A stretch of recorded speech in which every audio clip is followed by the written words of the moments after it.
It's really interesting. It's kind of funny that she's kind of the one that got the big head. She's a little sassy, she knows what she wants. The 20-year-old ventriloquist and vocalist Darci Lynne recently performed for a famous America's Got Talent judge.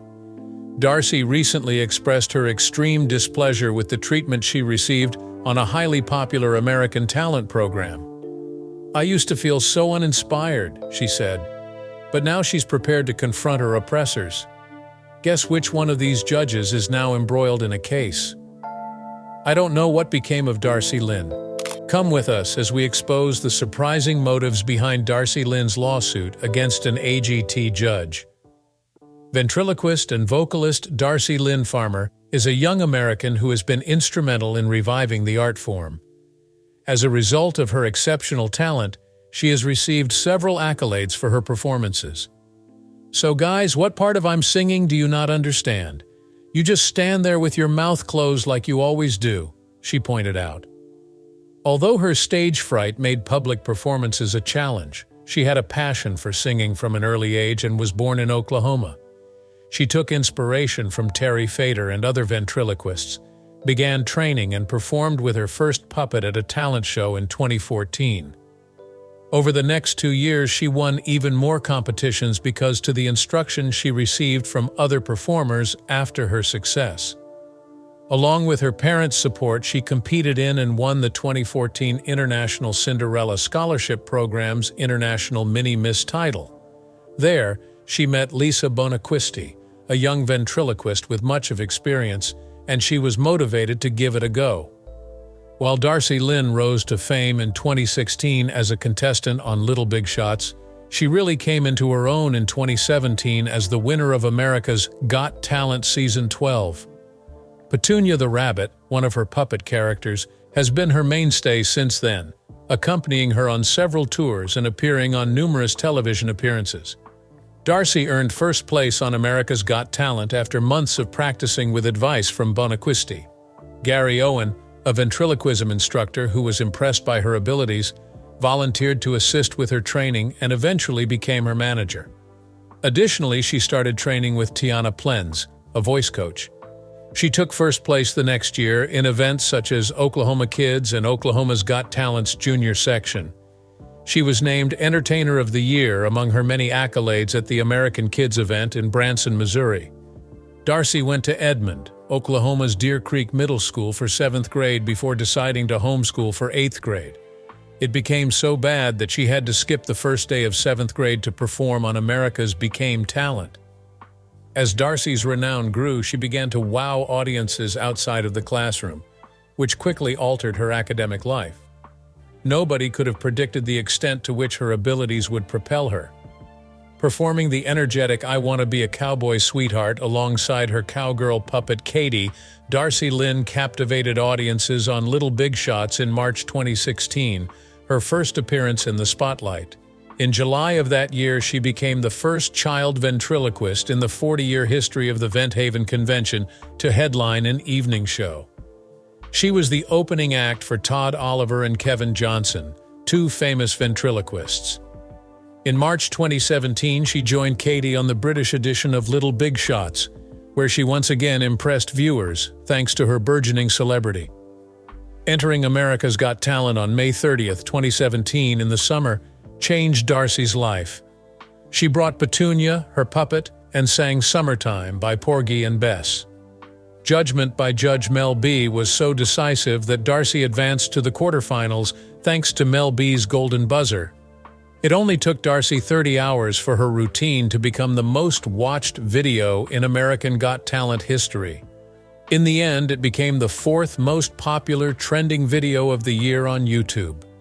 Performing "Who's Lovin' You" alongside her puppet Oscar in her subsequent live debut on American Got Talent was equally remarkable. In the semifinals, Darci reused her puppet, Edna Dor Kanner, to sing the heartfelt "You Make Me Feel Like a Natural Woman."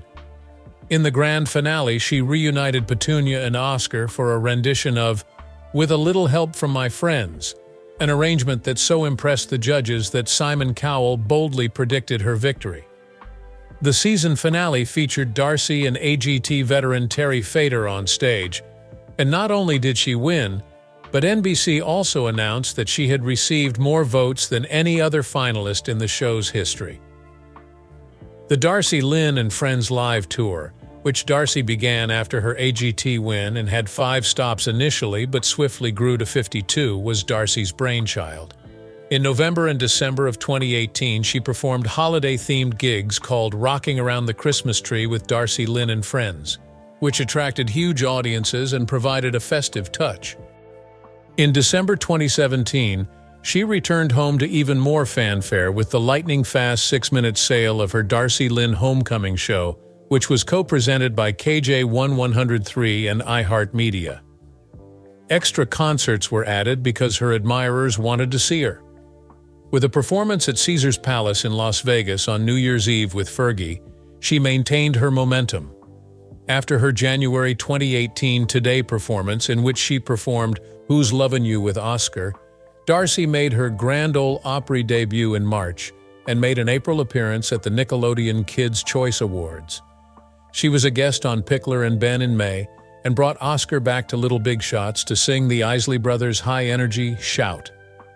After lending her support to the Starkey Hearing Foundation Gala in July, Darci made a triumphant comeback to American Got Talent in August, where she and Petunia stole the stage. She brought a lot of joy and laughter to her 2018 visits.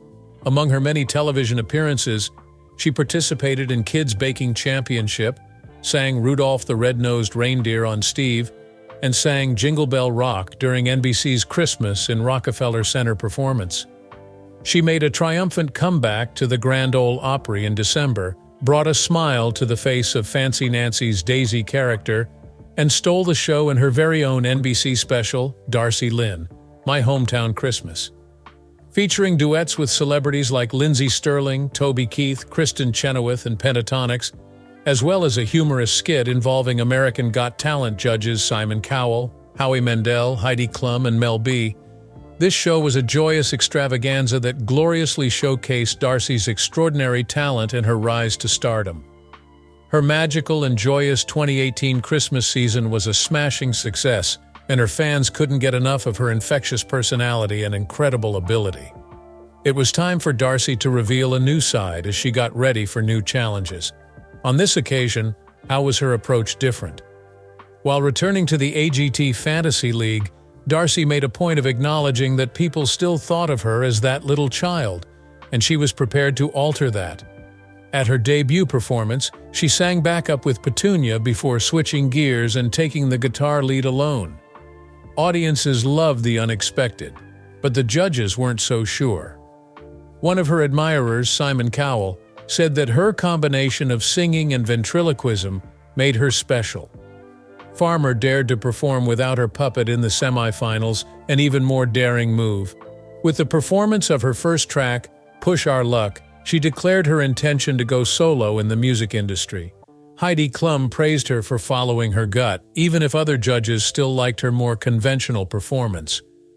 Farmer underscored her devotion to music by saying that singing had always been her calling, and that she hoped to connect with listeners via her singing. Despite being eliminated after her semifinal performance, Farmer supposedly had no regrets, assuring people that singing had been her life's work since she was a little girl. She made it clear that ventriloquism was far from done, but she was eager to explore both her musical abilities and her puppetry in a future endeavor. Others on America's Got Talent had somewhat darker turns, while Darci Lynne anticipated creatively combining her musical and ventriloquist abilities. Tragically, stunt performer Jonathan Goodwin was injured at a rehearsal in 2021 and is currently battling for his life. How did things go wrong, and why was legal action taken as a result of the incident? The creators of America's Got Talent have been involved in several legal disputes, but there is no proof that Darci Lynne Farmer has ever sued any of the judges on the program. After becoming crippled in a practice accident in October 2021, stunt performer Jonathan Goodwin recently sued. In what way did this come to pass? A native of Hartford, West Palm Beach, Wales, Jonathan Goodwin has always had an insatiable appetite for risk-taking. Appearances on Dirty Tricks, a Channel 4 show, highlighted his capacity to withstand danger and launched him into escapology. He quickly became a regular on numerous TV programs such as Monkey Magic, The 7 Stupidest Things to Escape From, and How Not to Become Shark Bait, in which he daringly led a Caribbean reef shark to attack him. After his appearance on Discovery Channel's One Way Out, in which he and engineer Terry Stout took on more difficult tasks, Goodwin's fame skyrocketed. With his own series, The Incredible Mr. Goodwin, he continued to dare with outrageous acts like free-climbing skyscrapers. His mind-blowing talents reached a climax on The Jonathan Ross Show, where he stunned viewers by laying on a nail while smashing a breeze block on his chest. After shocking viewers with her The Buried Alive stunt on Britain's Got Talent, Goodwin advanced to the finals. He went on to perform at the Luxor Hotel in Las Vegas, where he amazed audiences with complex bullwhip stunts and blindfolded crossbow routines.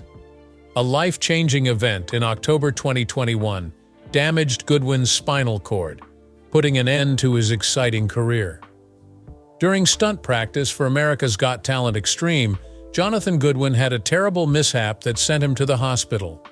His daring stunt included attempting to free himself from a straitjacket while dangling upside down between two automobiles 30 feet apart.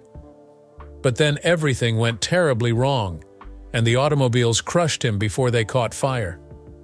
On top of third-degree burns, Goodwin lost a kidney, damaged his spine, sliced his spinal cord, fractured his shoulder blades, and broke both of his legs. He was released from the hospital in February 2022 after months of recuperation, but he is now wheelchair-bound and paralyzed from the waist down. After his accident, Goodwin's life changed drastically, but he is still hell-bent on getting justice. He is now preparing for the next legal fights in which he will hold the program responsible for the risky stunt that injured him. Has America's Got Talent dealt with scandals of this like previously? And what is his specific strategy? In his ongoing case, Jonathan Goodwin is suing Marathon Productions, claiming that America's Got Talent had inadequate safety safeguards, which resulted in his catastrophic injuries and near-death experience. Once again, the program is caught up in a legal dispute.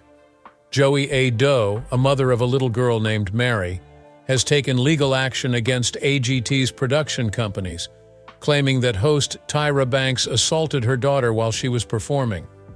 The treatment of participants of all ages is called into question by this case and Goodwin's. Jane Doe alleges in her lawsuit that Banks physically abused Mary and made disturbing remarks to her while they were filming, and that her daughter was the victim of Banks's cruel treatment. The event allegedly occurred when the family was passionately performing an original song about their daughter's relationship with them and their family. In addition to physically shaking Mary's shoulder and yanking her hair, the complaint claims that Banks said things suggesting that Mary was an accidental kid. It is said that Mary was profoundly frightened, terrified and embarrassed by her ordeal. The fact that the cameras were rolling at the time only served to heighten her feeling of helplessness. After the incident, Mary's parents asked the show not to display any footage of their daughter's reaction. Aspects of Mary's response were cut by the producers, but they still wanted to maintain aspects of the performance. Jane Doe, whose lawyers are Elizabeth Yang and Natalie Schneider, is requesting a damages trial by jury after being accused of assault, civil violence, and mental distress. The show's safety measures and the way contestants are treated have come under scrutiny due to this most recent incident and Goodwin's accusations. Tragically, the family of 79-year-old wheelchair user Maureen Allen also sued the performance, claiming that the show was negligent in the death of the victim. During the 12th season of AGT, which began in March 2017, the event allegedly occurred as stated in the lawsuit. The Pasadena Civic Auditorium was the site of a regional science and engineering fair, and Allen and her husband were on their way there to assist. A large electrical wire protector partially covered the one accessible ramp, but alas, AGT production trailers barred almost all disability access points. According to the lawsuit, Allen's wheelchair toppled over as she attempted to cross the cord protector, leading to serious injuries. She died after allegedly breaking her hip and having a stroke. The city of Pasadena, NBC Universal, and Fremantle Media were named as defendants in a March 2018 wrongful death and emotional distress lawsuit filed in Los Angeles Superior Court. 3 months following her injury, in June 2017, Allen died despite undergoing many operations. She had been put on life support, according to Global News. The terrible case that Moore and Allen's family was pursuing in their pursuit of justice took a back seat to another narrative of a moment that changed people's lives. Here we follow the tale of a janitor who found unanticipated success on American Got Talent. What the f*** happened? An incredible rendition of Journey's Don't Stop Believin' catapulted Richard Goodall into superstardom, and he became viral, seemingly out of nowhere. His path to fame, however, was far from smooth. Richard, a native Terre Haute, Indiana, has worked as a cleaner for 23 years. Few are aware of the unexpected turns that Richard's path to stardom took. Fans are enthralled by his narrative because of the unexpected obstacles he overcame and the victories he achieved. Richard had a strong support system from his family when he was a kid in Terre Haute. Even though they weren't perfect, they always made sure he had everything he needed and showed him unconditional love. At a young age, Richard found solace in music, spending much time alone with his beloved Radio Shack stereo. There, he would jam out to his favorite tunes while fantasizing about a future that seemed far away, yet was full of unlimited possibility. Richard found a home in the high school chorus, where he honed his singing abilities. As his appreciation for music deepened, he eventually became a member of a gospel choir. Even when the choir disbanded due to the epidemic, his love of music continued to burn brightly. He had sung with them for 8 years as an adult. The motivation for Richard, unlike that of many other talented artists, was not monetary gain or celebrity status, but rather the desire to have an impact via his music. Nevertheless, as he matured, the demands of daily life and the necessity of achieving financial security diverted his attention from his aspirations of becoming a musician. In order to make ends meet, Richard worked as a janitor for 23 years at Choney Rose Middle School. Richard had great pleasure in his little work, which he performed with diligence and dedication, improving the school for both students and instructors. Richard would not let go of his music, not even when he was cleaning. His lovely voice would fill the school as he worked. People were so moved by his performances that they urged him to take his skills beyond of Indiana. Because of this encouragement, he was able to rediscover his passion and follow his ambition. The sight of happy, carefree individuals, even if only for a little while, lifted Richard's spirits whenever he played music. He never missed a chance to share his music with others, since he was a firm believer in music's transformative potential. As the singing janitor, Richard became an instant favorite among Choney Rose Middle School students. Performing with great emotion, he sang Lee Greenwood's "God Bless the USA" at several occasions, but he was most known for his rendition on Veterans Day. The pupils were moved by the motivation and optimism he conveyed through his strong voice. He was well-liked and referred to as Mr. Richard by everybody. Richard saw his janitorial work as a special chance to impart valuable life lessons, even if it may seem like a minor function to some. Being a janitor, he said, gave him the opportunity to get to know the kids and teach them valuable lessons that would follow them throughout their lives. A man who cared deeply about making a difference, Richard was devoted to his work and his music. He used his free time to play in a band called Menopause, based in Terre Haute. They would play in pubs and even on the streets. He found solace in music as he escaped the hardships of life. The difficulties of daily living had no effect on Richard's undying love of music. From the classroom to a stage that would alter the course of his life, all it took was a little perseverance and focus on his studies. Because his pupils had always thought highly of Richard Goodall's musical abilities, they were a major factor in his 2024 choice to try out for America's Got Talent. Students of Richard's never lost trust in him, even after his 2009 AGT and the voice failures. They persuaded him that his moment had arrived by constantly urging him to try AGT again. When Simon Cowell, Sofia Vergara, Heidi Klum, and Howie Mandel were judges on American Got Talent in 2024, Richard was back on stage. In spite of his growing nervousness, Simon Cowell encouraged him, saying, "Shake off those nerves. We're rooting for you." This came as he stood before both the live audience and them. Richard was encouraged to begin his performance by the enthusiastic applause of the crowd. After Richard sang Journey's Don't Stop Believin' with great conviction, the judges no longer had any qualms. The judges' initial skepticism soon transformed into adoration as they showered him with claps, smiles, and even amazement from Simon. A standing ovation and thunderous applause were the audience's reactions, but the turning point in Richard's life was still ahead. Richard advanced to the next round as soon as Heidi Klum touched the golden buzzer. Now, golden confetti had sealed his voyage. Considering his modest origins, he had never even traveled aboard an airplane. Richard expressed his present amazement in an emotional interview. Everyone in Richard's community, including his pupils and those who had faith in him, all felt a surge of pride as they witnessed the performance. It was more than simply a win for Richard. They broadcasted their joy on social media. In addition to being a watershed moment for Richard emotionally, his audition ignited a wave of support. In order to assist with Richard's competition expenses, Chris Bond, a local resident, started a GoFundMe campaign, which promptly garnered over $20,000. Many interpreted this as a way for Richard's admirers to express their gratitude for his motivational story. Understanding the urgent need of financial help for someone like Richard, who had worked as a janitor for over 20 years, even AGT volunteered to pay Richard's travel and hotel expenses, acknowledging his modest origins.